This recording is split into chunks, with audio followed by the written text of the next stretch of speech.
over the last week since we were here last, because when I do trips overseas, I tend to take a bit of time out and just come into the booth periodically rather than every day. Okay, so what are the things I've noted down for you to look at? Let's try something first of all, okay, with a new document. So I'm just going to create a new document here. Again, if you were here last week, you'll be familiar, of course, with how fast that new document dialog pops up. And I'm going to use a 1080p document just here, okay, all of that good stuff, and create. So I've got a nice new document ready to go. Now, the first tip I'm going to give you here, okay, involves placeholder frames in content, because these are relatively new. They were only introduced, in fact, last autumn. Okay, they are frames that you can drop content into. So they're kind of like, almost like an empty smart object. Very, very useful. So the frame tool, if you want to get it in Photoshop, okay, involves the shortcut K. Okay, so if I tap K, I've got the frame tool just there. Now, there are two flavors of frame tool, and if you look at the options bar at the top in this region here, okay, just at the top, right at the top, there's only 4 icons: home to the home screen, then you've got the tool presets for the frames, then you've got rectangular and circle, okay, or elliptical, because of course it's only a circle if you make it a regular shape. And with these, you simply come along and draw a frame. So this is very much like the experience that you may have in creating an empty frame in InDesign. Okay, you put a placeholder frame there, and then you can populate it with content.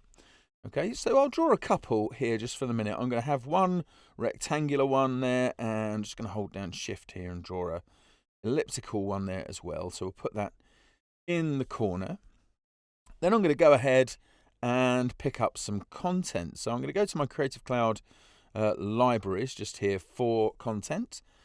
Okay, and I've got plenty of stuff going on in here. Plenty of salad-based stuff, you'll notice, this week, and market-based stuff in there. So let's just drag any one of those in.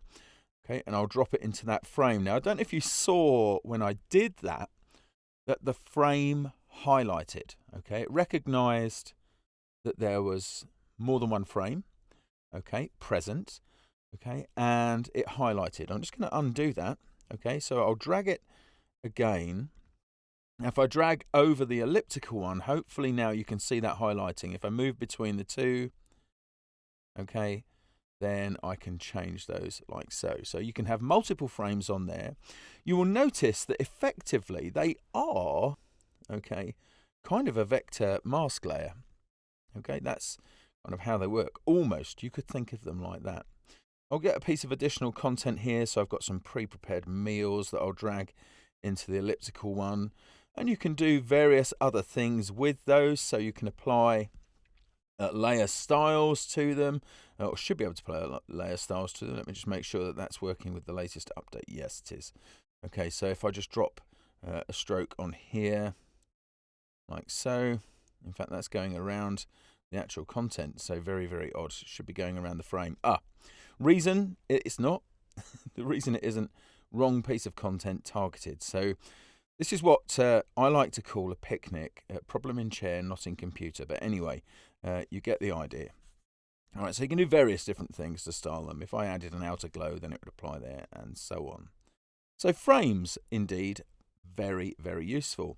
And that means that rather than hunting around in layers to replace content, you can come along and get other pieces of content and just drag them in and change the content like so. So I could do this as many times as is necessary. In fact, I think I'm going to put a picture of, I've got that lady doing fitness activity just there. I think I'm going to put that in that bubble just there. You see how easy that is to do. So if you think about having a whole bunch of different content to produce, right, then you would you'd be game on, because you could just carry on, bam, and then you could export wherever necessary. So if you needed to do asset export or artboard export from there, you could do export, quick export as ping, which of course you could also pop a shortcut on there as well. You can change the export format by going to the export preferences.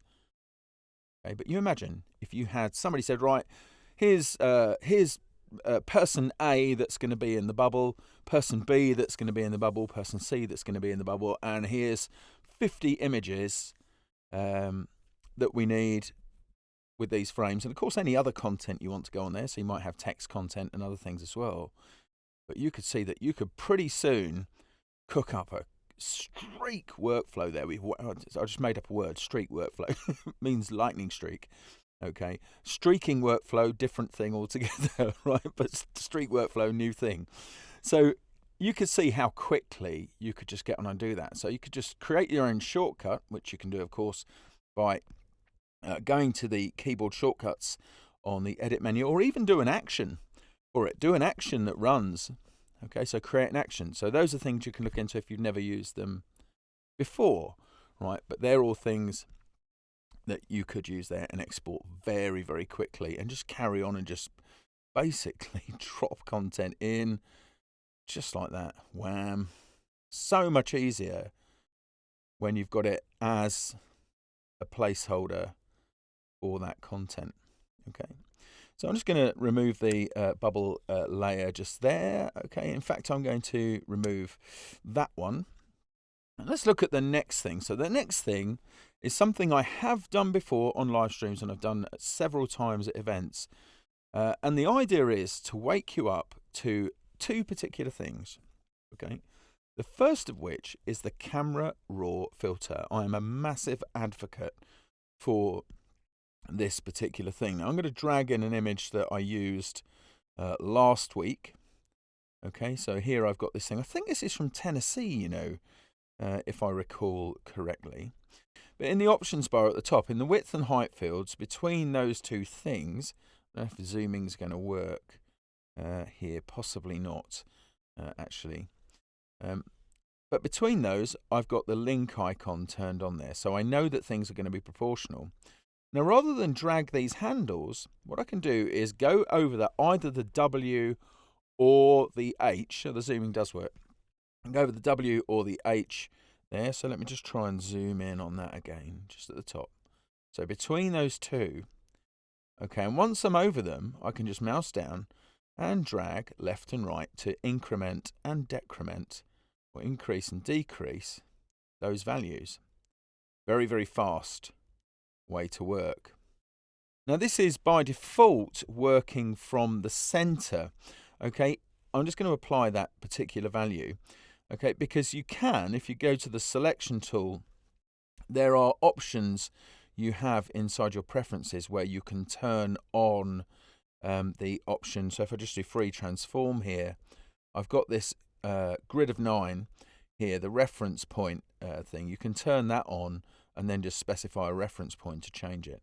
That will make you much, much quicker. Okay. So what I'm going to do here then is I am going to turn this image into a nighttime image using a single layer. Okay, so I'm not going to add any other layers. In fact, just to the avoidance of all doubt, the background layer has now gone. I've got this one smart object just here. Okay, and I'm going to turn this into a nighttime image. Now there's a shortcut to engage the thing that I want to engage, which is Shift Command A, Shift Control A, should you need it. Okay, but if you go to the filter menu, you'll see Camera Raw Filter just at the top there. Usually, okay, the third one down. Okay, so if I do that like so, I mean in the main area beyond the filters. Now I'm just going to tap F on my keyboard here, okay, to get that to, okay, for some reason it's not wanting to go to the whole thing. F should actually cycle it out, but I suspect I've got something else playing at the time. So I'm just going to basically get that so we can see this full screen. What I'm going to do, I know what the problem is now, I've just realized what the problem is. There we are, so we're good. What I'm going to do is I'm going to drop down the exposure. Now I'm going to do it just a little bit to start off with, just a bit. I'm also going to make this very, very, very blue, okay, by changing the temperature slider just here. Okay, that's pretty easy to understand, right? Blue is very cold, yellow very warm. Simple.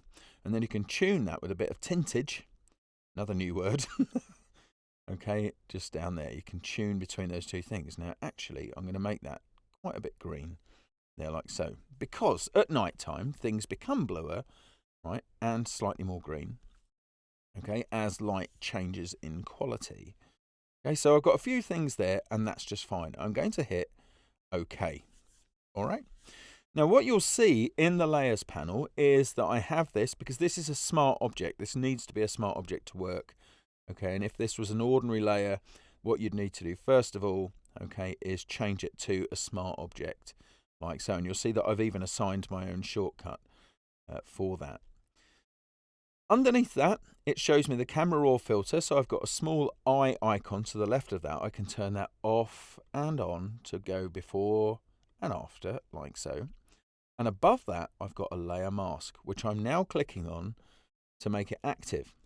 And what I'm going to do, given that I'm working on a mask, black to conceal, white to reveal, and the foreground and background colors over on the left-hand side of the screen will reflect that, okay? So it is concealing that I want to do. So I'm going to do this very, very crudely along here. So if I get a brush, it doesn't really matter particularly, so I'm just going to change the size. Holding those two keys down on a Mac means that you can just drag. So that's Control and Alt or Option.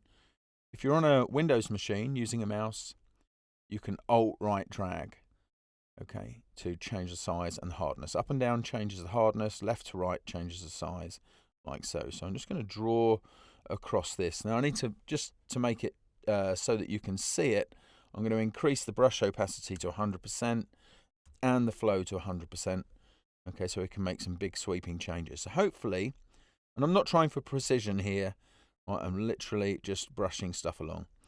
Yeah, just so you get the idea. I'm going to brush down this trunk just here, like so. So all I'm doing is masking out the effects of the filter. So I'm just going down these things. Ordinarily, I'd do this nice and softly.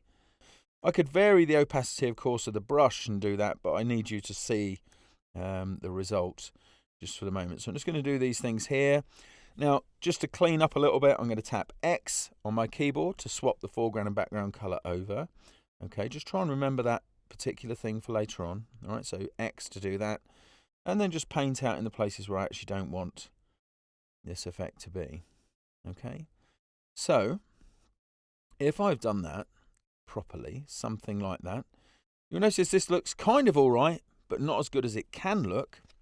What I'm going to do now is go back to the camera raw filter. So I'm just double clicking just there. Okay, takes me back into the filter. Now I'm going to be much more heavy-handed and dramatic.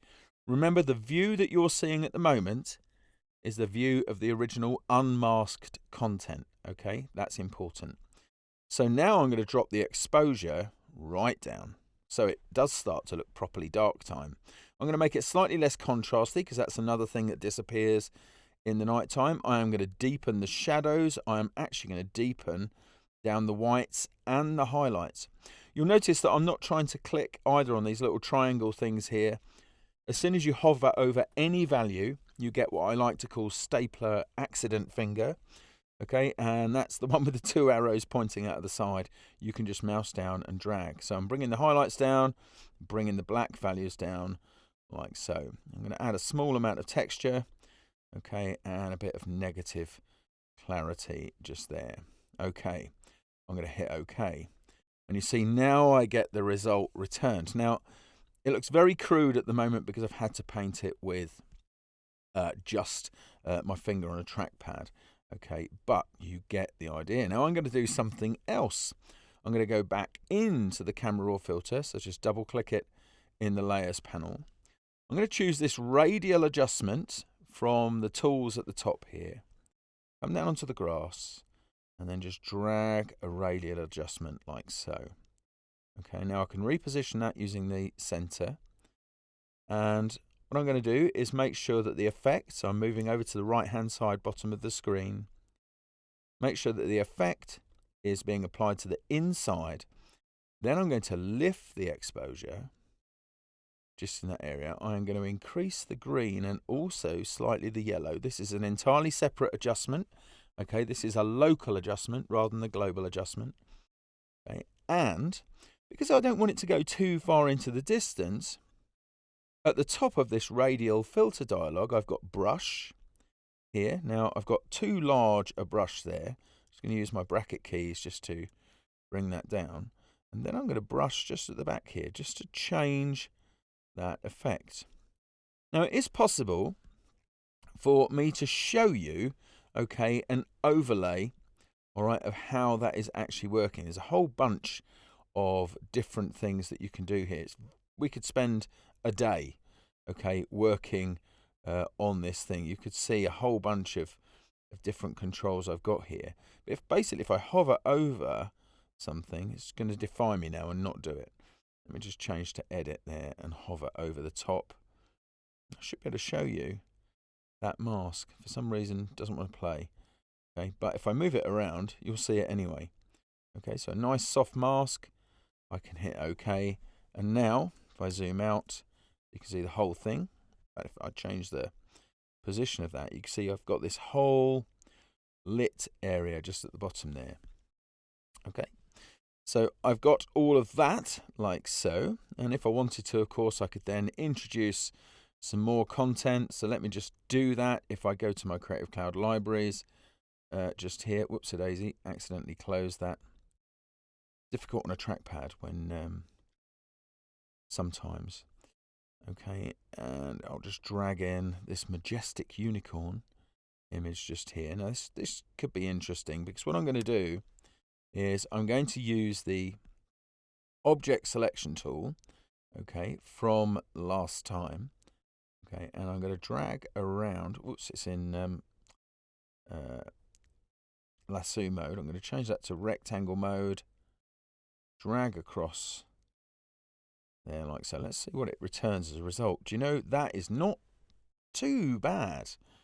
Okay, if I just apply a mask to that, I'll just come along and get a mask. You can see that actually it needs a bit of work. Obviously there's some bits, but it's white on a white background. You know, give it some credit. That's actually not too bad a thing to do. Let me just dial backwards on that. So I'm just going to undo the addition of that mask. Here's a trick. Now, the white in the background is the white in the background. That's unlikely to change that much. Okay, so what I'm going to do instead here is I'm going to use the camera raw filter. Okay, then I'm going to mess with the exposure like so and make it more contrasty. You can hopefully see what's kind of happening here, and deepen the shadows, deepen the blacks, all of that stuff. Now if I hit OK and use my object selection tool this time, drag across that. I'm just going to tap Q just for a second to go into quick mask mode. Look at that. I've helped it out quite a bit. So I can tap Q again. Now, I don't need the camera raw filter on there at all, so I could actually remove that. I could just drag that down to the trash because it's done its job for me. Okay, I can now add my layer mask and then just refine what I've got from there. And of course resize it because that unicorn is gigantic. You get the idea.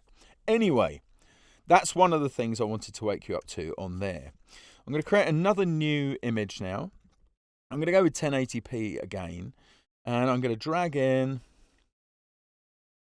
one of this fruit and veg here, like so. Okay, so this particular thing, again, going to resize that real quick, like so. Okay, and my smart guide's there helping me out just to get that in the right place and apply that. Let's say somebody asked me to create 3 different panels based on the boxes here of fruit and veg that you can see. Okay, they want one that's the normal colours in the middle. On the left, they want one that has sort of a different colour overlay, and the one on the right hand side in black and white. So the first thing I need to do then is to divide this up into 3 sections. Now, you may well engage the rulers and come along and drag ruler guides in. I'm not going to do that, however. What I'm going to do is go up to the view menu. I'm going to come down, okay, to new guide layout, just here, okay. And when I choose that, I get a dialog like so. Okay, there's a few different presets inside of here. You can create your own really easily. Right, but all I'm going to do is I'm going to change the number of the columns here to 3, and you'll see how it's drawing those guides straight away for me. I don't need to do anything with rows because I just want the one. You can set margins and all sorts. And if you did want to save something as a preset, you simply go back into the menu there and choose Save Preset. So the drop down inside the dialog, and then you've got it. So in fact, I'll do that for you now. I'll just do Save Preset. Okay. I don't know why it wants to access my calendar, but I'll just call this 3col, like so. And that's it. Now I've got that as a preset. So I've got my 3 columns, which means I can go ahead and I can get my selection tool, my rectangle selection tool here, drag between the columns. Because it wants to snap to those, it makes it really easy. So the one on the left, that's going to be the one with the color overlay. So I'll simply add a color overlay adjustment. So down to the bottom here, I'm going to choose solid color. I'm going to choose, I don't know, a bluish color. It's not going to look groovy, this, right? But you'll get, it's more important that the concept is absorbed rather than the practical application in this particular case. But blue like so. I'll change the blending mode of that to color. Okay, and you can see how that's nice and easy. I know that is a third of that image, right? There's no question in my mind, okay, that is a third of that image. I can then repeat that. So what I can do is create another rectangle, okay, at the top here. And of course, the rectangles that I'm drawing, sorry, I'll say that again. The rectangles that I'm drawing, okay, they are basically creating the mask. So I'll go between the 2 guides again, okay, and again, because it wants to snap to the guides, then it will. I'll retarget well, in fact, I don't even need to retarget that layer. I can just come along and add a black and white adjustment layer. Thinking about it, I'll just do that from the adjustments panel. You'll notice there isn't one for solid color, which is why I went to the bottom there. But if I just do black and white, okay, then I've got those 3 things there. Now, while it's quite unlikely you're going to need to replicate exactly what I've done there, yeah, you might want to do something similar to it. Yeah, there's a whole bunch of different things that you may want to do in that, but the main thing is using the guide layouts because they are very, very useful. Okay, so moving to InDesign, just here. Okay, what I'm going to do is I'm going to create a new document. So Command N, Control N to do that. I will choose basically a preset just here. I'm going to do this one in landscape, hit create. Now, if you've got your pen and pencil ready, yeah, pen and pencil. If you've got a pen or pencil, or both, ready, and you've got a pad ready to make notes on, then now will be a good time to use that. We're going to start out with something that seems fairly simple at first, okay? And indeed it is simple, but very, very powerful indeed. And the things we're going to explore are the grid drawing modes, okay, in InDesign, which you may or may not be familiar with. In fact, if you're already familiar with them, you can actually let me know that in the chat pod. Let me know that. And you could also let me know if this is brand new information. You don't have to do it right now, but you could do it as we're doing it. In fact, at the break, here's a deal. At the break, if you get a moment when you've done whatever you need to do in the break, pop something in the chat pod and let me know how much of this so far is new information. Hopefully it'll be really good. Okay, so if I want to draw a frame or a shape, okay, anything geometry-wise, right, I use one of the tools. Now, I'm going to do this to start off with shapes, and then I'll switch it out to frames a bit later on. So I'm going to tap M on my keyboard that gets me the frame tool. Okay. Now, by default in InDesign, okay, when you create a shape, it has no fill and a black stroke. Okay, now take a look at the bottom of the toolbox on the left-hand side. Okay, in fact, if I just draw the shape now, I'll draw, whoops a daisy. I will just draw a shape like so.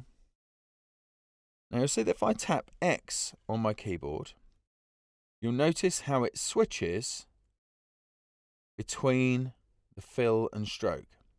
Okay, I'm doing that quite quickly, so it looks like it's flashing. Hopefully you can see that. I'm going to leave the fill at the front. So that means basically, all right, whatever I do in choosing a color from swatches or from anywhere else, it would be applied to the fill. I'm going to tap the period key or full stop key on my keyboard, and you'll see now that fill has changed to a gradient. If I tap the comma key on my keyboard, you'll see it's changed to a solid color. And if I tap the slash key on my keyboard, you'll see that fill disappears. So those three keys on the bottom right hand of your keyboard, comma, period or full stop, and slash, they will apply respectively solid, gradient, none, to whichever thing has focus, right? So the thing that's in front, all right? So that's useful to know. We'll come back to it. Okay, at the moment I've gone back to the default. In fact, if you've got any other arrangement, you can always tap D on your keyboard and it will take it back to the default appearance. Now I'm going to show you here by first of all I'm going to make this stroke really big so you can see it like so. Okay, I'm then going to tap X on my keyboard. All right, whoops, well that won't work if I've not focused there, but I'm going to tap X on my keyboard. So now you'll see the hollow square is in front in the toolbox. Again, this already has a solid stroke, but if I tap the period key, it turns into a gradient, slash, it's gone. So comma solid. Okay, now what it does do, by the way, is it changes the weight back to 0. Okay, but comma does solid, like so, period does gradient, slash does none. If I hold down Shift and tap X, it transposes those two values. So a moment ago, in fact, if I do it again, Shift X, okay, it had no fill and a black stroke. Hold down Shift and tap X, and now it's got a black fill and no stroke. All right, so very, very cool that you can do that. In fact, there are a number of reasons why you might want to remove a fill and a stroke, either here or in Illustrator. And the quick way to do that is to hit slash X slash.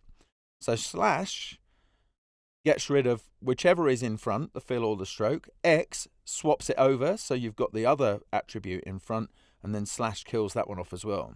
Right, very fast. If you need to do that, slash X slash, done. Yeah, and you've got everything you need the way it is. Right, so now I've got this set up like so. I'm just going to delete this particular one, okay? And I'm actually going to hold down Shift and tap X anyway. Right, with nothing selected, that means whatever else I draw, the next thing I draw in InDesign, okay, will be changed or will have that appearance. I'm going to start drawing a rectangle from corner to corner of these margins. I am not releasing the trackpad. That would be a mouse button if I was using something like that, right? I'm going to hit the right arrow key on my keyboard once, twice, like so, and you'll see now that's divided that into 3 columns. I'm going to hit the up arrow key once, twice. It's divided that into 3 rows, like so. Okay, the down arrow would use less rows, okay, and the left arrow would create less rows. So it's those 2 keys to do that. And when I stop, okay, I've drawn those shapes. Okay, so this is the grid drawing mode engaged by using the arrow keys. Now, while all 4 of those things are selected, okay, what I'm going to do is I'm going to tap V on my keyboard to get to the arrow tool. Okay, the arrow tool, the selection tool. And I'm just going to drag on that corner like so. Now you'll notice I just saw an outline of the bounding box of all of those objects. If I want to see a preview, and I dare say you know this already, what I can do is I can just pause for a moment when I mouse down or press down on the trackpad, and that engages PUM, Patient User Mode, right? So if I press, which I've done just now when I drag, I get a preview.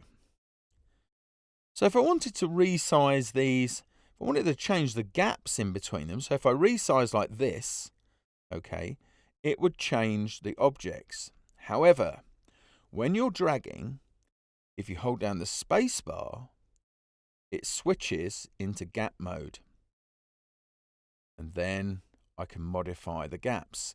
Now, if I was happy with those gaps, I could release the space bar, okay, and then move those out like so. So the space bar acts as a switch, changes it to gap mode, okay. Now, I can do that on either axis if I go to the bottom here. So let's just say I wanted to change the gaps in between the horizontal gaps there. Patient User Mode, drag, okay, spacebar, and you can see now I'm just changing on that axis. Very, very useful to be able to do that. Now the switches, the spacebar is the switch in this particular case, and the arrow keys work as well with the polygons. Okay, so I'm just going to delete what I've got here. I'm going to get the polygon tool here. Okay, so you can imagine it would do the same thing with ellipses. It does exactly that. There isn't a star tool in InDesign, but polygons can be converted to stars. So what I'm going to do is start dragging like so. All right. Now, if I use my arrow keys up and down, right, then it's going to go into grid drawing mode like so. If I use my right arrow key and left arrow key, more columns. Now, I've not stopped drawing. It's important that you understand that. I'm still drawing, right? I haven't released the mouse button or the trackpad. Okay. What I'm going to do is I'm going to hit the space bar. Bang, like that. Just tapped it. That now changes what the arrow keys do. So if I use the down arrow now, you'll see it's changing the number of sides, like so. If I use the right arrow key, it's creating a separate radius. Okay, so an inner radius for those two things, which will change along with the size, like so. Okay, so let's say I've got these stars like that, but I want to carry on grid drawing. Tap the space bar, it goes into that mode, like so. And thrilled audiences in the US, and then I'm going to hold down Shift here to keep them regular and release at that. I've thrilled my friends in the US here using the techniques I've just shown you with just a couple of rectangles and quickly drawn a representation of their flag. It's not regular like that, as I'm sure you know, but you get the idea, right? So those modes are very, very useful. Grid drawing mode and the polygon mode, and also the ability to use the selection tool, okay, and to be able to change gaps instead. Of course, gaps are very, very useful to us in terms of design, right? So I'm just going to tap F on my keyboard. Okay, that gets me the frame tool, and it's a rectangular frame that I actually want just here.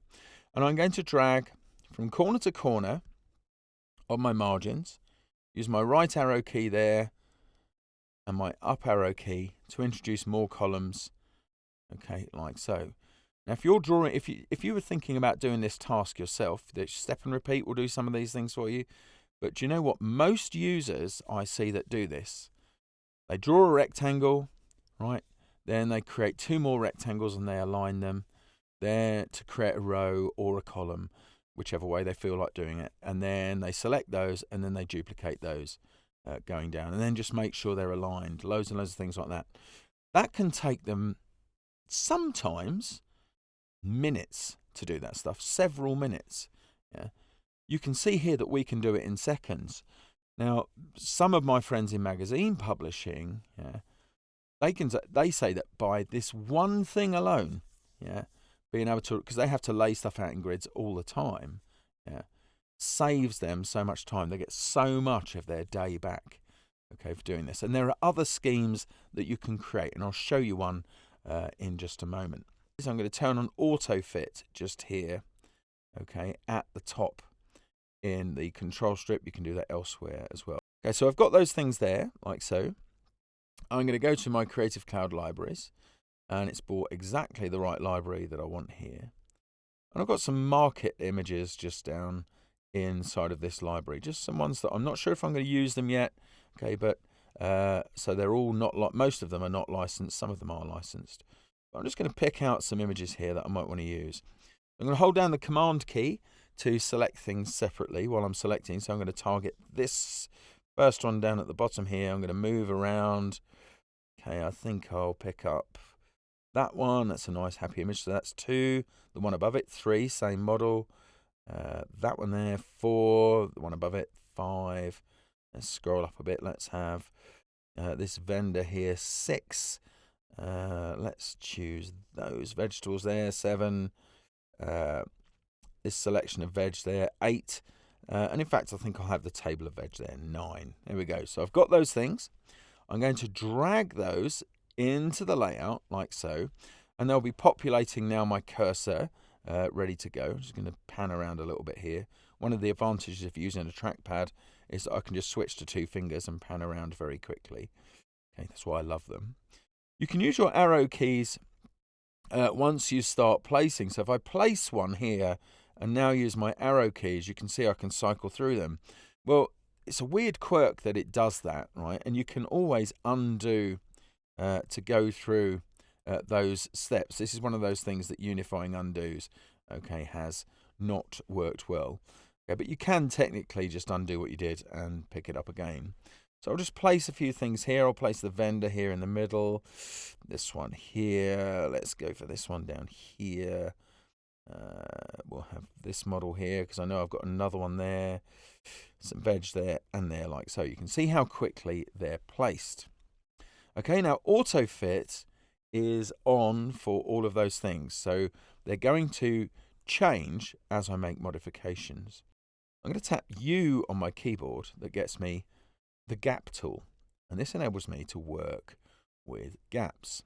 So if I move into this gap here, mouse down and drag, you'll see how it's changing those frames and the ones connected to it. Okay, because auto fit is on, okay, it's keeping that content, it's resizing it as we go. So I'll drag this one out. Now this one here, I want to change this independently. Okay, so I get the 3 different keys I can play with there, okay, and that's the wrong one. So I can come along here, I'm going to use the Shift key and just resize that frame. Use the Shift key here and resize that frame. Let's do some more here. So Shift key there. Let's try and get an arrangement that we're happy with there. I want the vendor to be sort of the main focus here. And so they're all changing kind of nicely, just there. Okay, you can also use the Command key, which will enable you to change the size of the gap as well. Control, of course, on Windows. Okay, and you can use the Option key to grab things connected to a gap and move them en masse as I'm doing just there. Just undo those last 2 steps because I like the gaps the way they are. Something else I can do here, I've still got all of this stuff selected. I'm just going to go back to my selection tool, which of course changes what I see. In fact, I'll reselect all of those things. Is something using artificial intelligence, machine learning, okay, to help me with this content. And it's this small button just here, Content Aware Fit, in which it will analyze the contents of the frame, work out what it thinks is the subject of the frame, okay, and then reposition it, and if necessary, change a lot of things about it so it fits nicely. So that's starting to run now. Now there's 9 images there, so it's going to analyze each one in turn and then move them around. Can you see how that's changed? All right, so it modified a few different things there. Now sometimes it gets it slightly wrong, as in the top here. Not wrong, different. But most of the time it is really, really good. And if I just click on the content grabber there, right, so I'm just going to move this. Okay, I'm going to change the content there like so. And just select this one here and just do that. And let's see what it does. It should do it fairly quickly. There you go.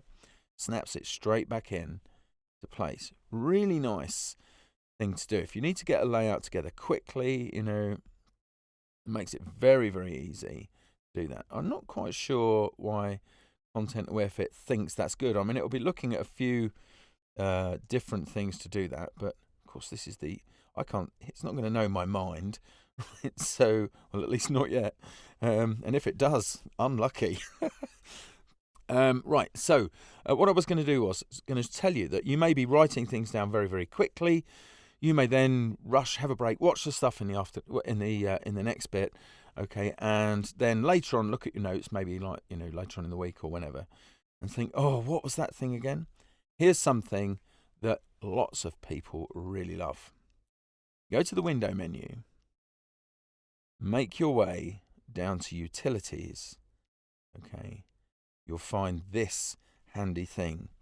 Now, why Illustrator hasn't got this, why Photoshop hasn't yet got this, okay, it's got something very similar to it now, but why it's not just like this one, I do not know, right, because this is fantastic. It's been around for years, but it is really good. Tool hints, okay, so if I go tool hints, I get a panel which is just drawn off on another screen, so I'll just bring that down to here. And let's just soak this panel up for a few seconds here. Okay, you can see it tells me all about the selection tool, right? So, because that's the tool I've got selected. So it tells me what keys will modify with it. It tells me the shortcut to get to it down at the bottom. Where it says V there in escape, it's V ordinarily, but if you're in text, of course, if you type a V, you're just going to get V's in your text. Okay, so if you're in a text frame, you just hit escape and it takes you out. Exactly the same way in Illustrator, not the same in Photoshop, right? But exactly the same in Illustrator.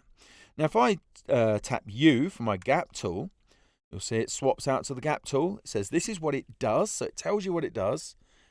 Okay, it tells you what the modifier keys are that you can use, okay, and the shortcut to get to it.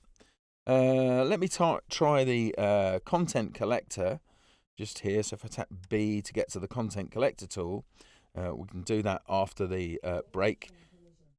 Okay, it tells me more about that and the things I can do to change it and so on, and so on and so on, right? So if you go to the frame tool, it tells you things about those things, so including how to move it, loads of other stuff. Hopefully, if you weren't aware of that, you will find that super, super useful, right? It's one of those things, I engage it sometimes. If it's a tool I don't work with too often, I engage it just to see if there's anything I'd forgotten about it in the first place, which of course there almost are certainly times that I do that. What I'm going to do is I'm going to go across to Photoshop. I'm going to create a new image just here. I'm going to use the clipboard size just to do that. Okay, so I've got something like that. I'm going to pick something from the library. Let's have this box of fruit just here. Okay, I'll size that up like so. Great, and just position that like that. Good. I think what I'm also going to do is just license this one image here, because I have a separate stock subscription. So one or another of the programs wigged out last time, but it tells me it uses one of my 66 remaining licenses here. Okay, and then you'll see that watermark disappear on there as it brings in the full res asset. There it is, done.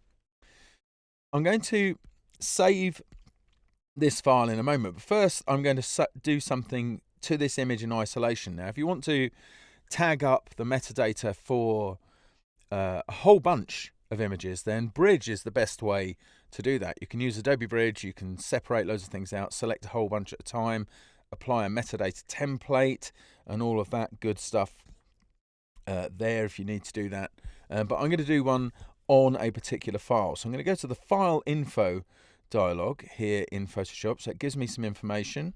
I've got a description field, copyright notice, whole bunch of different things that I may want to change. But I'm just going to type in the description here, box of salad vegetables, and hope I've spelt it correctly, because I'm not really looking. There we go, box of salad vegetables, like so. I'm going to hit OK. Done. Now I'm going to save that. Okay, I'm going to save it as a PSD. So I'm going to drop it down here on my desktop just for the moment. So I'll just call this salad, like so. Okay, and do that PSD groovy. Okay, so I've got that just there. I'm going to go back to InDesign. I'm going to get rid of these two images because I'm going to show you something cool. I am going to get my frame tool. I am going to draw a frame like so. But I'll go square. Right, square frame like so. I'm going to do Command B. Oh, actually, it won't give me those options for that frame just at the minute. So I'll set this up here. I'll go auto fit. Okay, it's got no content in it just at the moment. Right, but those things are all good just there. That's great. Auto fit is set. Underneath that, I am going to generate a text box. I'm going to right click on this frame. I'm going to come down to this option here, Captions, go into Captions Setup, and there's a few different things I can do here, but from the metadata, right, this is all the different metadata that it can capture. I am going to find description. There it is, just there. Okay, so you can add text before that and text after that. You can set where it goes below the image and how much it's offset by. Okay, so I'm going to change that to 1 millimeter, just there. I don't have a paragraph style for it, but great thing is they introduced quite a few years ago now, 5, 6 years, 6, 7 years ago, the option to actually create a paragraph style before you exit this dialog. So I'm just going to call this style caption, like so. It's based on nothing. So I'm going to go to my basic character formats. In fact, I'm not going to mess around with this. I'm just going to choose Mini and Pro. I'm going to change the size here to 8 points, like so. I'll leave it at the default 120% leading, just there. That's just fine for now. Okay, and I think I'll just change the alignment here to centered, like so. Okay, so I've got a caption style. So now I can use the caption style, just there. It's going to place it below the image, offset by 1 millimeter. Okay, and I am going to also keep it on the same layer as the image, and I'm going to group it with the image. Okay, I'm going to hit OK. In fact, no, actually, I will keep that option on. Once I've done that, so that's the caption set up, I'm going to right click and go back down to Captions and choose Generate Live Caption. So it's generated that. Okay, so if I just zoom in a bit for you, okay, just here, you will see I've got a text frame that's appeared underneath. Okay, and it's grouped with that, and it says no intersecting link. It means there isn't anything inside this particular frame, which we all know. But with that group, I'm going to select, or which it's selected already, I'm going to hold down the Alt or Option key, which of course will take me to copy mode. You'll see the double arrows appear, and I'm going to start dragging one away, like so. I'm going to drag it down to the bottom corner. Okay, then I'm going to hit my right arrow once, twice. I'm going to hit my up arrow once. Okay, and then just resize that lot. So it's reposition that lot. So it's fairly equidistant across all of those things. I will leave a bit more room underneath, actually, like so. Handy, right? The fact that I can create a layout like that is very, very useful indeed. What I'm going to do next then is I'm going to import something into one of these frames. So if I just do Command D here, Control D, I'm going to go out to my desktop. I'm going to choose Salad PSD. I'm going to open that, and then I'm going to drop it in that frame. Let's zoom in on that.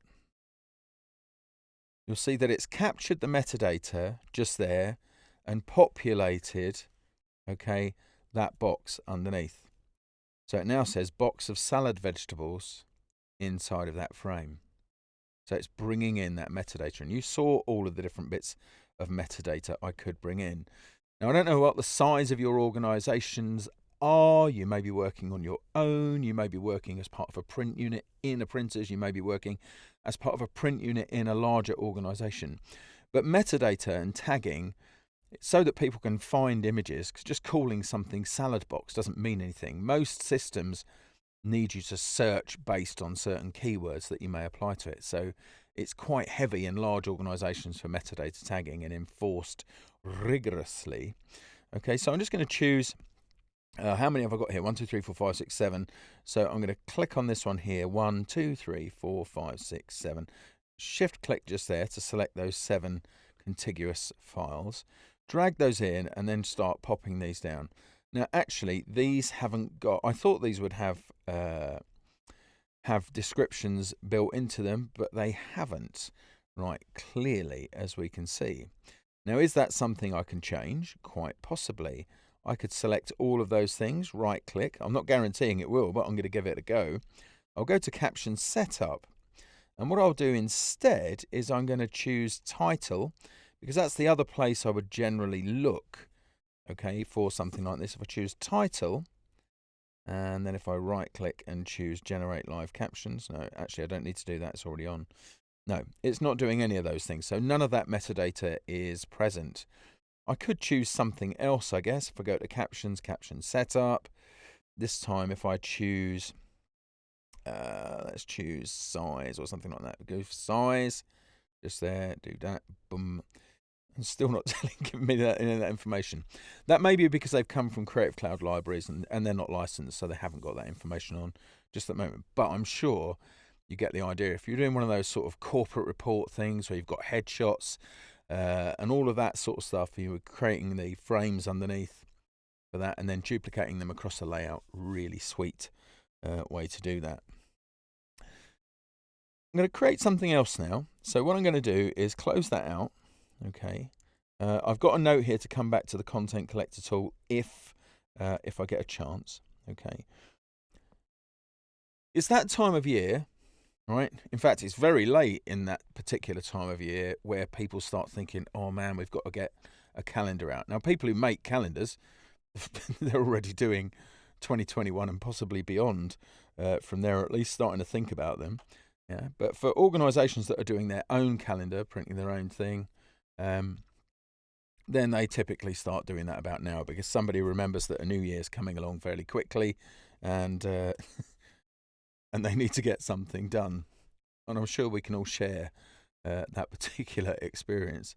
So I'm going to choose, I'll go to a print preset here. I'm going to choose A4. I'm going to go to a couple of different things inside of here. So I'm going to have this, so it's landscape. I'm going to turn off facing pages for this. Margins I'm going to set once I'm in the document. Bleed and slug, I'm just going to set that to 3 here. It's for sheet fed, fairly standard, and hit create. My new document there is created. Nobody is surprised by that, I'm sure. In fact, I'm certainly not. Okay, so got a nice new document.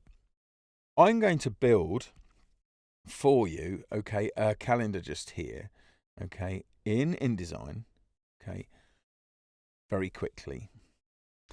So the first thing I want to do is I'm going to use a master page. Now, to get to any particular page, you can use the jump shortcut.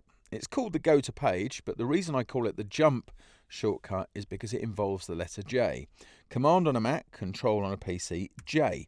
You get this dialog, go to page, insert page number, and a couple of other things there. I've got a master page with this, which is the default. It's the A master. So if I tap A on my keyboard and hit OK, right, now you will probably, if I go to the pages just here, actually, just to make this easier for you to see, you can see I'm now on the A master. Right down at the bottom of the screen, it tells me I'm on the A master. I do Command J1, hit return, I'm back on page 1. Command J A, right, or if it was B, you type B, and so on. You can see I move between those two things so quickly. Very useful. Now, this is using the A page master, which is why I'm here, because I want to make some changes. I'm going to go ahead and go to the margins and columns in the layout here. I'm going to deselect linking, click in that field, make sure preview is turned on, which it is, and then just go up a bit there to add because of course normally you'd have a binding of this sort of calendar probably at the top, okay, and so on the bottom, the left and right, they're all fine the way they are. Hit OK, done. Okay, so now I've done that, I'm going to do Command. Oh, actually, I'm going to put some other elements on here. I was going to go back to the page, but I could do them here. I'll put some master page items on. So I'm going to draw a text frame, like so. Okay, and then I'm going to type the word September. Why are you typing September, you may ask? It's because the longest one. Yeah. So 88 in 2, 88, 8, 88, and 888, and so on. They're the widest numbers we can expect. So when you use a default thing, find out what the widest thing is. That way you can work with that. And in terms of months, September happens to be the one. In terms of days, it's Wednesday in English, of course. So I'm going to select that type just there. I'm going to create a new paragraph style. So new paragraph style here. Okay, I am going to name this one month, like so. I am going to make absolutely certain it's based on no paragraph style. Never base it on basic paragraph, because if your document goes over to somebody else and their basic paragraph definition is different, everything you do will be out of kilter. So always set your base style on no paragraph. Next style is fine. I'm just going to choose apply the style to selection, so that way we'll see it, especially if I turn preview on just there. So I'm going to go to my basic character formats here. I don't think I've got freight on here, so the one I like for doing this one, but let's have a look at what I've got. So not that it really matters, actually. We could use anything here. There we go, Freight Text Pro. I just like it, don't know why. I'm going to click in the size field. I'm holding then the shift key on my keyboard, tapping the up arrow to make that slightly larger, like so. 7123. There we go, round about there. 72, 73, whatever. Doesn't really matter, not important. I am going to hit OK. All right, and that's done. I'm not going to worry about changing the color of this because I want it to seem all nice. I'm going to hit the escape key to go back out to the selection tool. I am going to change the frame. I'm going to bring that up to the edge of the document. Okay, and then once I've got that, I am going to go for the text frame options just here. Okay, so Command B to get those. So I'm going to change the alignment inside the box to center. Hit OK. All right, another thing that's nice and easy to do. Now I'm going to go back to page 1. Okay, so Command J1 to go back to that page. I've got a master page item on here which I can override when I'm ready.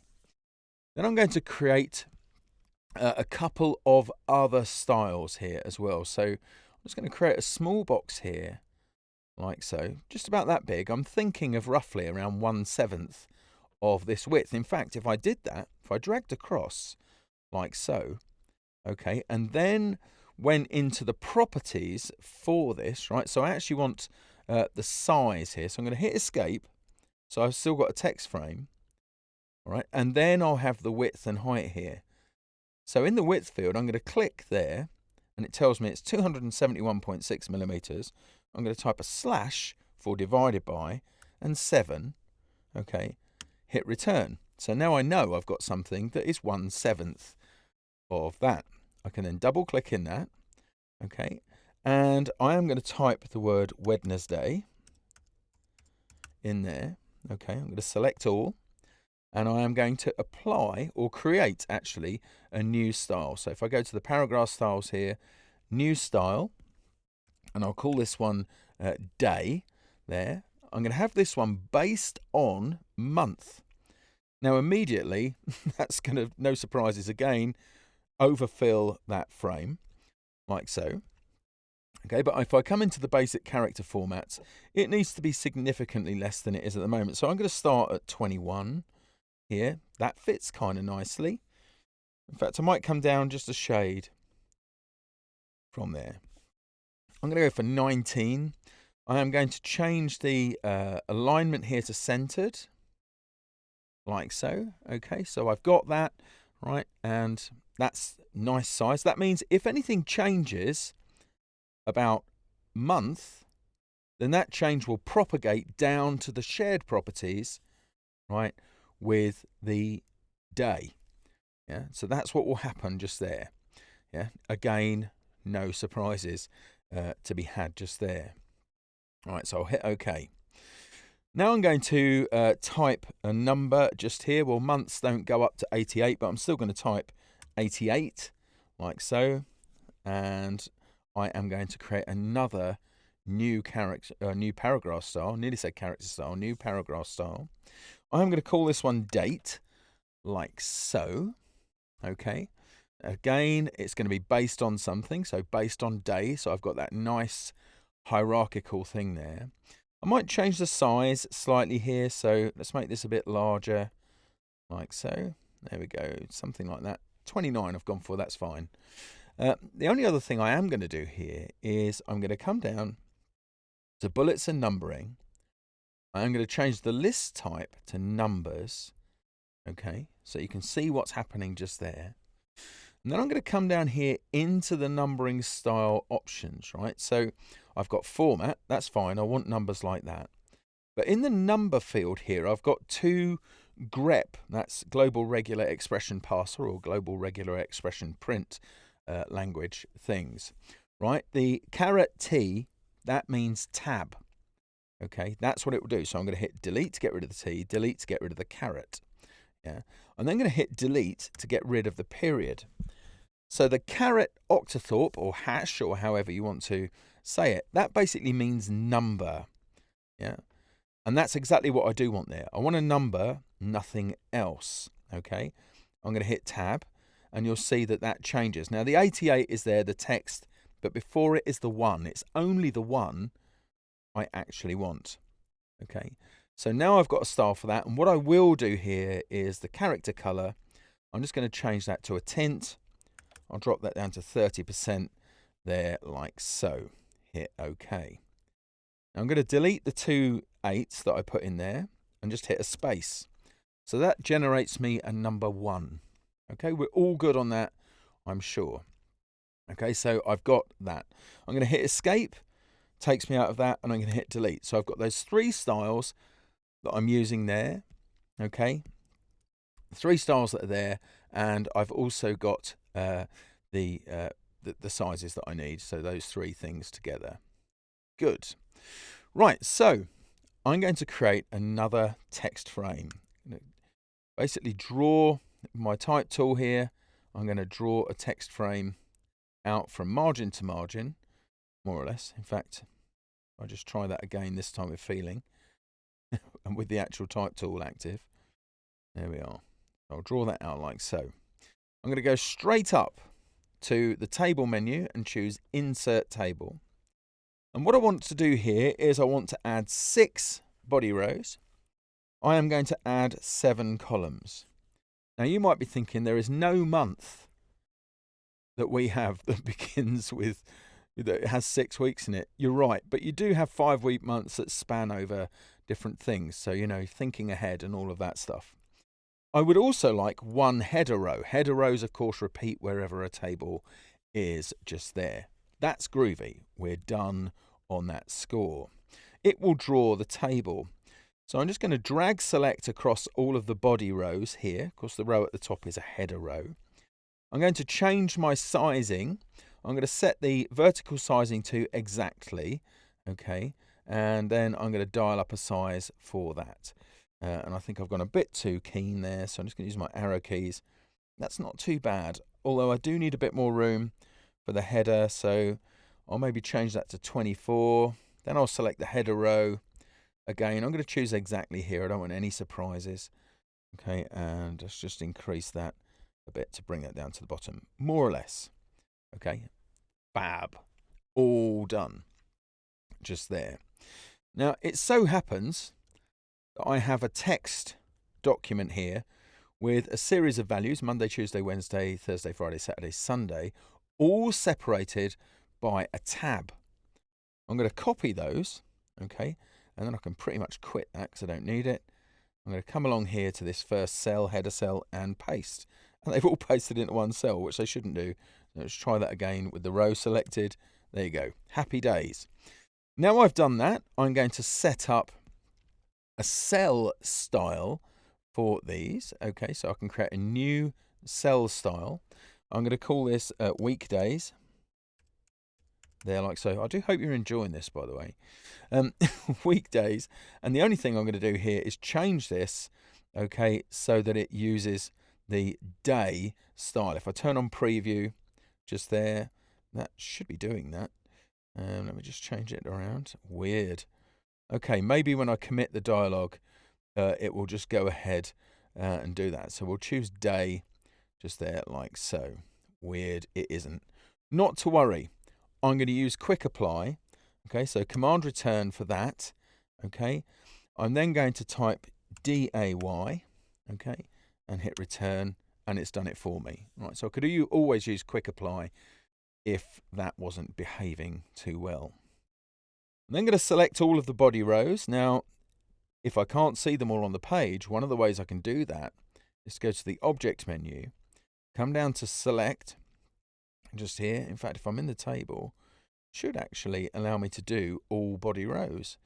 Don't know quite what's going on there. Should be an option here for me to select all us because I went to the object menu, not the table menu. Select body rows like so. I'm going to create another cell style here. Okay, I'm going to call this one dates like so. I'm going to set the paragraph style, okay, to be date just there. Then the other thing I'm going to do is go into the text field here, put some cell insets on.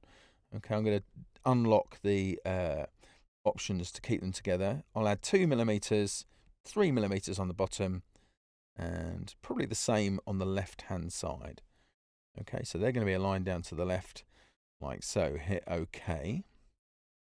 And I can go into any one of these things here, and if I type a space, okay, it's not using that style, you know, is it? It's not liking it. Let me just delete that. I'm going to do it manually, like so. So quick apply. From here, I'll choose date. Like so. Now let's try again. There you go. I've got my number.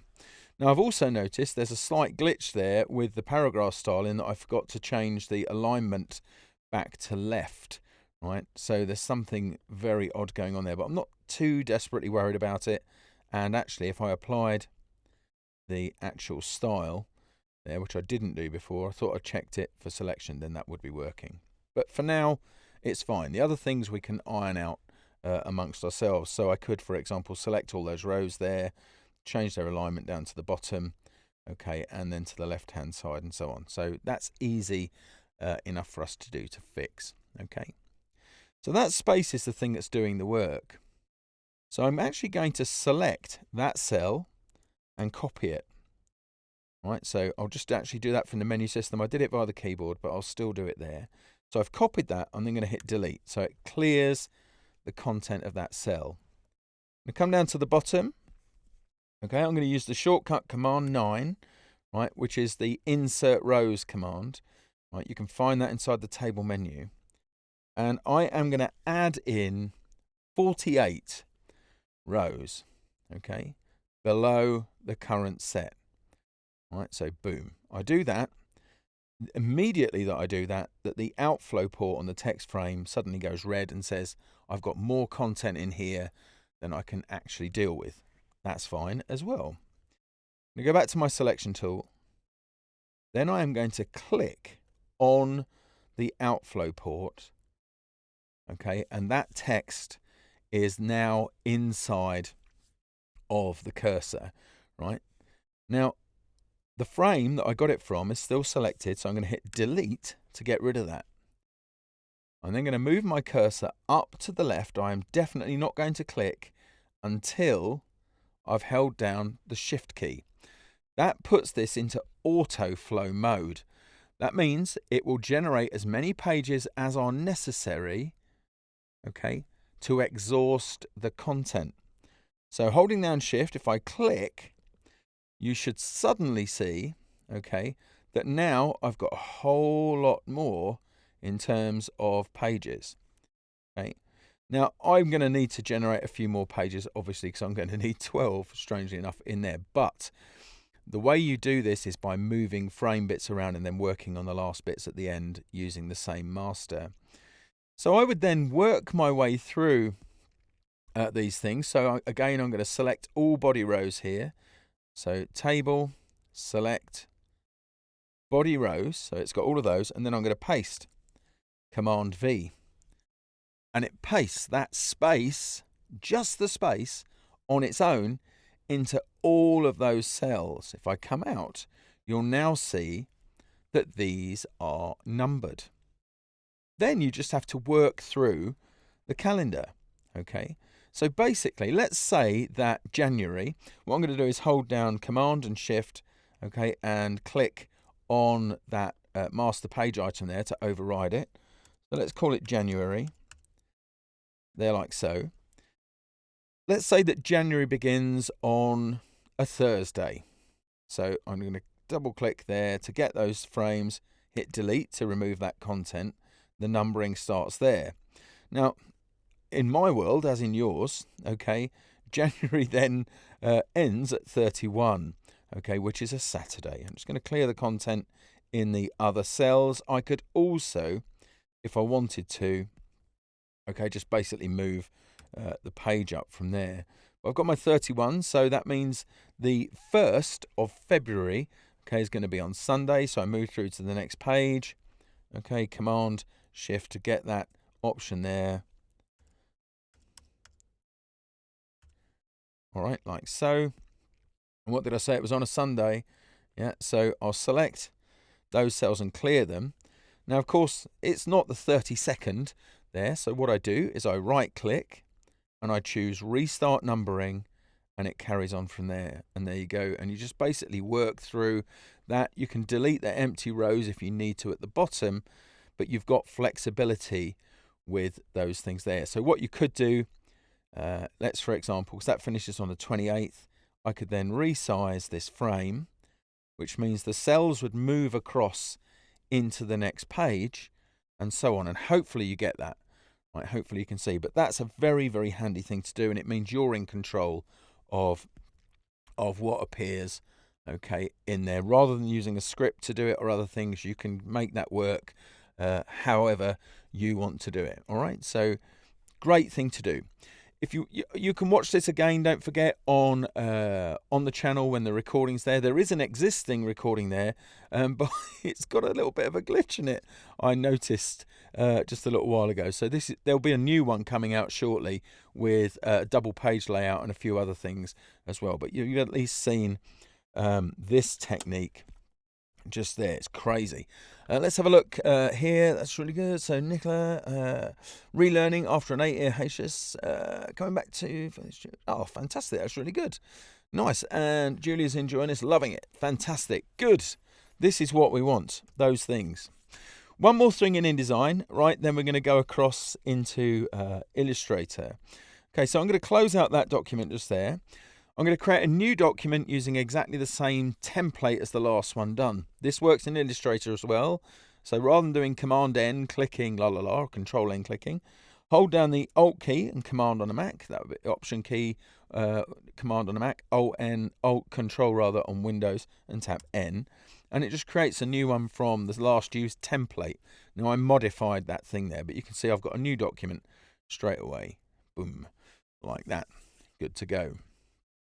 It's the content collector tool that I want to show you here. I'm going to introduce a couple or so more pages. So Shift Command P, 2, there we go. So I've got 3 pages in there like that.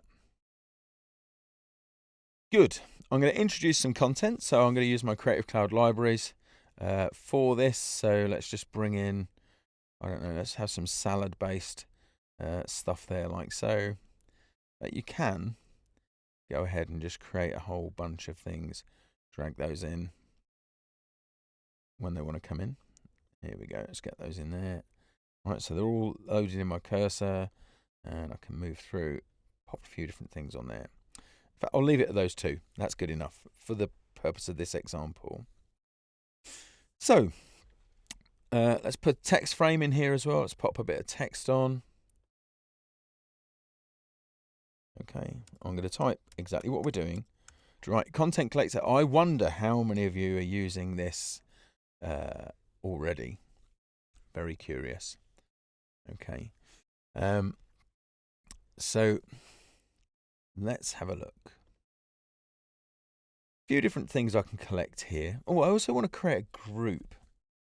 Let me create something simple here. So if I just create a star, just there like so.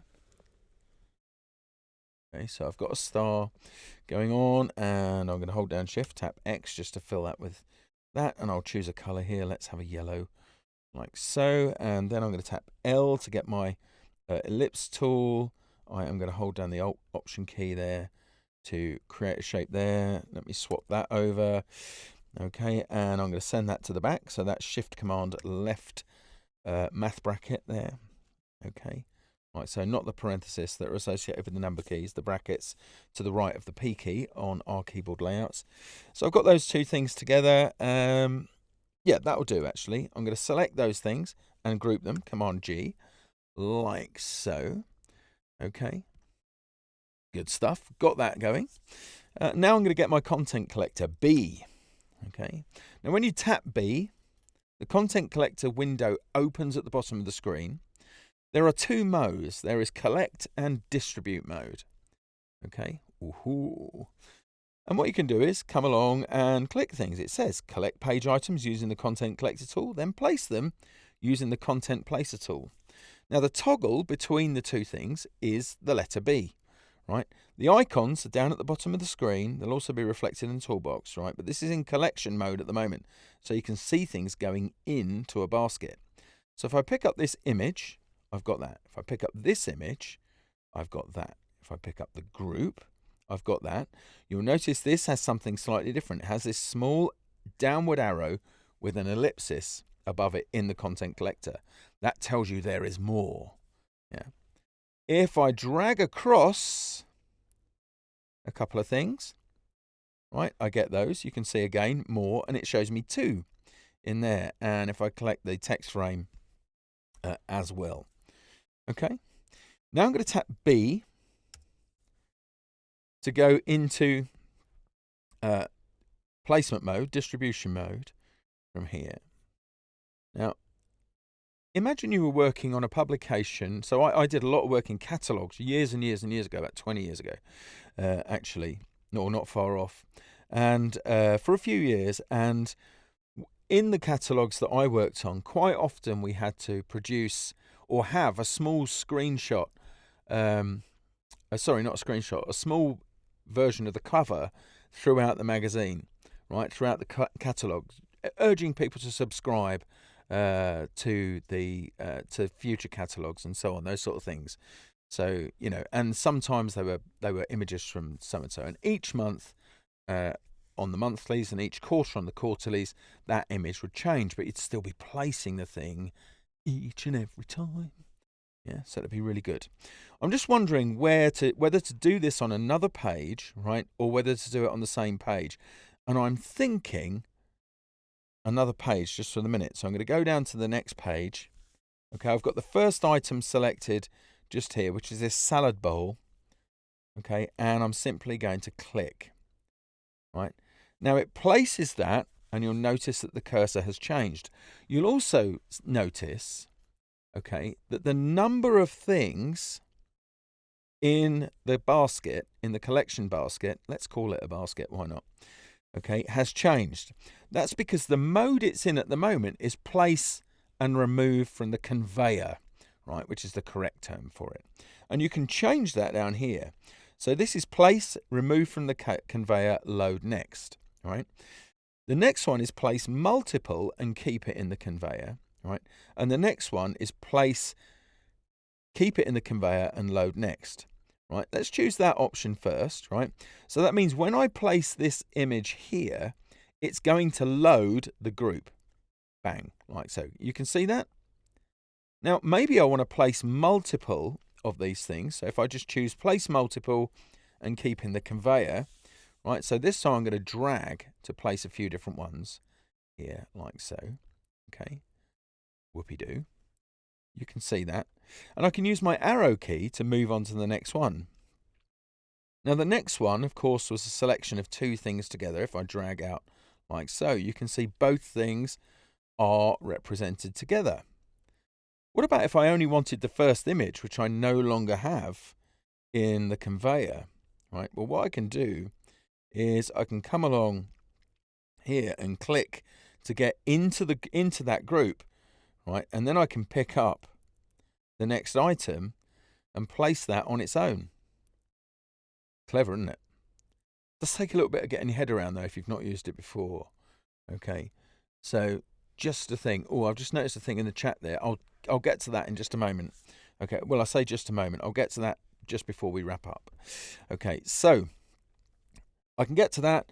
Then I can press my up arrow to go back. So down arrow to go into a group, up arrow to go out like so. The text, I can do that. I can place the text. So if I click on the text here in the conveyor, if I go to the next thing, then I can drop that wherever I need it to go. Okay, you can see that's because I'm doing those frames at different sizes. Yeah. Okay, if I go like that, it's doing it. Right, but the frames are there. Great stuff. You could also just click and it places that size as well. Let me go ahead to the group just here. Right, now I can't get into that one. But anyway, you get the idea. Now, something I can do, I'm going to back all of that up. So I'm just going to use Command Z multiple times just here. Okay, including placing that first one. So let me just take that back like so. Okay, so I should. In fact, I'll need to go back into collection mode. So we'll just do it again. Collect, collect, collect, collect, like that. I won't bother selecting the group because you've seen that happen. If I switch back now by tapping B into placement mode or distribution mode, there are a couple of things I can do here. I've got these two options down at the bottom, okay, which allow me to create a link. We'll talk about that in a second, and also to map styles. Now, if you're doing a document that is in print and digital, the chances are you've got different type styles. And what you can do is you can actually map styles to other styles depending on where you're placing them, because this can happen in another document as well. Case in point, I've just created a new one just there, okay, and I'm placing this piece of content in that magazine. And let me just magazine in that document. I'm actually going to turn on create link just here for the one at the top corner. It needs me to save the source document first. So I'll just do that. We'll call it source, like so. Fine. That's good. Right, now I can come along and place that. So it was the earlier document, the first document that I've changed. Hold down my Command key for a moment. Just delete that one that's there. This one I'm also going to place, okay, right, with the actual link turned on. So what does that mean, place link? What it means is not so much the way you link when you place a file. It means link back to the source. The source in that particular case being this frame. Okay. What I'm going to do is I'm going to go back to my selection tool. I am going to click on the contents for this frame. Okay, I am going to delete that content and I'm going to drag in something completely different. I'm going to drag in that salad box just there and place it. Okay. Now I'm just going to save this document, which will update it. If I go back into this document, you'll notice it now tells me that these two frames are out of sync. When I click, that has a triangle. They synchronize back to this source. I'm going to make another change. I'm going to move that out to the side of the frame like so. Nudge that in a bit. And I'm just going to change the actual nature of the frame. I'm actually going to fill it with a color. Let's go green. Why not? Saving the source document. Going back to this document, they are out of sync. Bang and bang. Catch that for power. Yeah, very, very useful indeed. Now, there is, of course, tons more we could look at on InDesign, but we need to go ahead and at least do some things in Illustrator. Okay, so I've just got 3 or 4 things I want to do here very quickly. Again, I would love to spend more time in Illustrator, but I kind of figured that most of you would use InDesign, and it does seem to bear that out in the comments. Okay, So I've got a piece of pre-drawn art just here. It's a camper van. It is currently a group. I am going to Alt drag another copy just there to do something else with. Okay, and I think what I'll do is I'll just recolor this. So I'm going to use the Recolor Artwork dialog here. So if I go out to the control strip, right, or indeed in the properties panel, I can choose recolor down at the bottom there. Okay, and I'm going to go across to the edit mode, and that red for this one I'm going to change to maybe blue, something like that. Maybe something there. Something in that sort of region. Anyway, there we go. Hit OK. So we can just distinguish the two from each other. Okay, should I need to do anything with that later on, I'll just move that. Whoops-a-daisy. I'll just move that away, like so. Okay, so we've got a couple of things here. We've got a surfboard on top. We've got the actual camper van itself. We'll separate those items out. So the first thing I'm going to do is turn this into a symbol. Okay, so I'm going to go to the object menu here. In fact, no, I'll go to the symbols panel. I'm so used to doing this via the keyboard, right? But I'm going to do a new symbol just there. It's F8, by the way, just in case you're wondering on there. I'm going to call this camper, like so. Movie clip and all of that stuff, you really don't need to worry about any of that. Right, that's for export to animate. Dynamic symbol is exactly what I want to do here because there are things I can change about it. I'm going to hit OK. That now becomes an instance of that symbol, and I'm going to hold down the Alt or Option key and drag a copy of that out just there, and then Command D, Control D to create some further copies. So a dynamic symbol is so much more powerful than a regular symbol. Okay, but I want to do a few things here. I'll show you, first of all, what a dynamic symbol can do. So I'm going to select this van up front here. Okay, I'm then going to get my shear tool. Okay, I'm going to hit return. Right, I could do this by dragging, but I like doing things by dialog. So I'm going to turn on preview just here. Okay, and then I'm going to change the shear angle like so. I'm just doing it like that. I just prefer to do it this way. And you'll see that that symbol, the instance, is changing.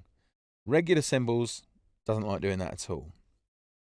In addition, if I get my direct selection tool, okay, and come along and click here on that red, in fact, I'll do it on the van behind, I can actually override that instance. Okay, so I'll do that for this one as well. So rather than redrawing and creating a whole load of symbols, that's boring van, that one. Actually, it's a very similar colour to my friend Martin's. But no, not to worry. There we are. So I've got those things, all different colours, but still the same symbol. Now, you might not believe me. You might think, no, they're not. They're changed in some way. So I'm going to copy out this surfboard just here. I'm then going to edit one of these in place. So I'm just going to double click on it. Okay, get the edit symbol dialog like so. I'm going to zoom in. You can see that other things are grayed out. And I'm going to paste this down, this surfboard, like so. Okay, and then stick it on top of the van, like so. Any of you surf? I gave it a try. I'm not really set up for surfing. And as soon as I come out of that, you can see now they've all got a surfboard, including the one that's doing speedy, speedy, zoom, zoom over there as well. So that's really handy. Something else you might want to do from time to time, okay, in fact, if I come along and I go into that symbol instance, is to add a keyline around the outside of these. Now, I've seen a whole bunch of things where people copy what they've got, then they merge it all together. Yeah, then they, they offset it slightly and all of that stuff. Totally don't need to do that. Okay, some instances you do, right, but you don't need to really. I'm going to make sure these things are grouped. I actually do want them as a group. Okay, so they're a group inside the symbol, which is cool. The symbol's fine with that. I am then going to get my appearance panel out. So if you're going to learn anything to accelerate your usage of Illustrator, it's going to be here, right, in the appearance panel. So powerful. Now, there are two things down at the bottom here, add a new stroke and add a new fill. There's actually a shortcut to do these, but it's not documented. So if I want to add a new fill to this, I'm going to hold down Command, that would be Control on Windows, and hit the slash key. You'll see it's now generated a new fill. Okay. With that still targeted, I'm going to go to the Effect menu. I've just seen the thing about kite surfing. That sounds... Actually, I've seen people doing that on the Devon coastline. It looks amazing. What I'm going to do here is I'm going to go to the Effects. Okay, I'm going to choose Path, Offset Path. Yeah, I'm going to turn on the preview. Here, it's using the default at the moment. I'm also going to set that to round because this will accentuate any drawing errors. Yeah, we'll stick with... Actually, we'll stick with 3mm there, like so. I'm then going to drag that fill down beneath the contents, like that. Hey, hey. I think I'm actually also going to change the colour. I'm just going to make it a dark grey. There. Now, you see it's doing stuff to the windows because that's because the windows are transparent. Yeah, there's transparency in them. There are windows. Yeah. When I double click, everything gets it, and it propagates throughout the whole lot. It's cool, right? To be able to do that, very, very handy. I don't need this one anymore here, so I'm going to delete it now. Yeah. Okay. Just to show you again, just to reinforce what we did in InDesign earlier. Okay. Same things. X to swap the focus over. Yeah. And then those 3 keys: comma for solid, period for gradient, slash for none. Yeah. To whichever thing is in front. Okay. It's gradient I'm going to play around with just here. And we've got 2 different types of gradient by from earlier versions, but we've got 3 now. Just to show you, working with this gradient, I'm using a linear gradient right now. So a gradient that goes along in a line. I could use a radial gradient, a gradient that emanates outwards from a center point. The new one is this one, contour, or I keep saying contours because it's based on something, freeform gradients. As soon as I click on that, you'll notice that colors start to change. And that, again, is an intelligence working in the application, looking at colors that are in the document and then kind of picking some to populate this. Okay, and you've got these 2 things, these nodes just here. Okay, so the one in the center is the position of the center of the gradient. Okay, and the one on the outside of the ring is the one that changes its influence on other nodes. Now you can double click on these. You can choose your colors like so, and you can create some stunning blends between colors. Let's go for something that's a bit more blue there. Let's come along. Double click on this one. You've got an eyedropper if you want to pick colors from elsewhere in the artwork as well, so you can do that. Okay, so I'm going to just pick along some things. Let's make something that's a little bit more contrasty down there. Do something here. Okay, so you've got that. And these things will blend together. Look at the blends. They're so smooth. So smooth. You can add more by just simply clicking. You can add your own things in there. As soon as you drag them outside, though, they're gone. It's that simple. So this is in points mode. You've also got lines as well that you can use. So you can draw things. You can draw gradients in a line when you double click. So I'm just going to choose black. Just there, and then come along and click more, and click more, and more. You can see that, and you can just delete any of the points at any time just by clicking on them to target them, and then deleting, and it will redraw that line. Crazy, crazy stuff to be had, but I do notice right now that we are kind of out of the time. Was there anything else I wanted to put in Illustrator? Well, there was, but I'm not going to worry too much about it. Okay, so contour gradients are super smashing. We've created something very, very trippy just there. I'm just going to try and resize that. And like so. There we go.